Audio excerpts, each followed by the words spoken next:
Ready? Start. There is distinction between the exercise of powers by the Chief Justice in framing the rules with respect to the condition of service of officers and servants of the High Court under Article 229, including the power of modification and variations of the rules of the state government applicable to the High Court employed by virtue of power preserved under Rule 50 of the Rule of 1992 and the exercise of powers by the Chief Justice as executive head of the High Court establishment under the rules framed by him. Full stop. The Chief Justice has to follow the rules framed by him punctually and faithfully as others are to follow. Full stop. Any breach of rule by the Chief Justice cannot be contrasted as exercise of power of modification of rules. Full stop. Reverting to the direction dated 2/9/1997, in my view, the Honorable, the then acting Chief Justice, was in error in considering that the 12 persons against whom there were adverse remarks could be excluded from the zone of consideration. Full stop.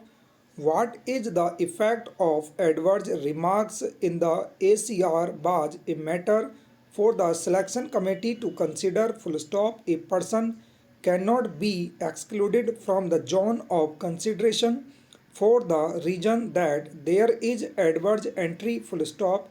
Similarly, it was wrong to consider that 6 persons against whom departmental inquiry was pending could be excluded from the zone of consideration. Full stop. If the departmental inquiry is pending against a person in the eligibility list, the selection committee is required to follow a known procedure of sealed cover. Full stop. Thus, the very premises on which the zone of consideration has been extended is contrary to law. Full stop. Para.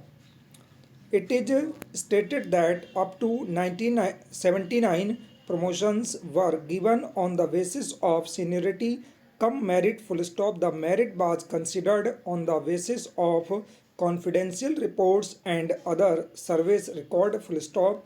However, thereafter a method of judging the capacity of the senior assistants due for promotion to hold the supervisory post of section officer from their performance on the tables on which they were working was not found adequate, and therefore it became necessary to evolve some method in addition to the consideration of the confidential reports and other service record, whereby the suitability or otherwise of the candidate can be assessed properly in the interest of office efficiency. Full stop.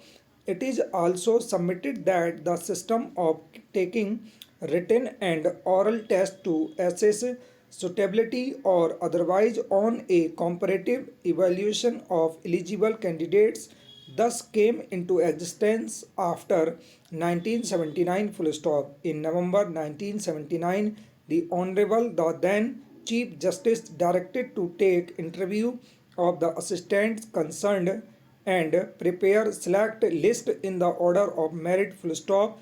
They were also tested by asking them to prepare some submissions.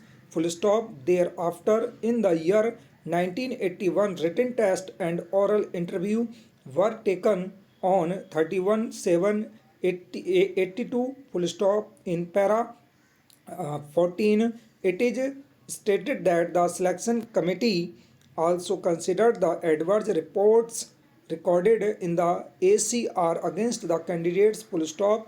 This fact does not find confirmation from the proceedings of oral test. Thus, the Honorable Chief Justice, in his wisdom, full stop,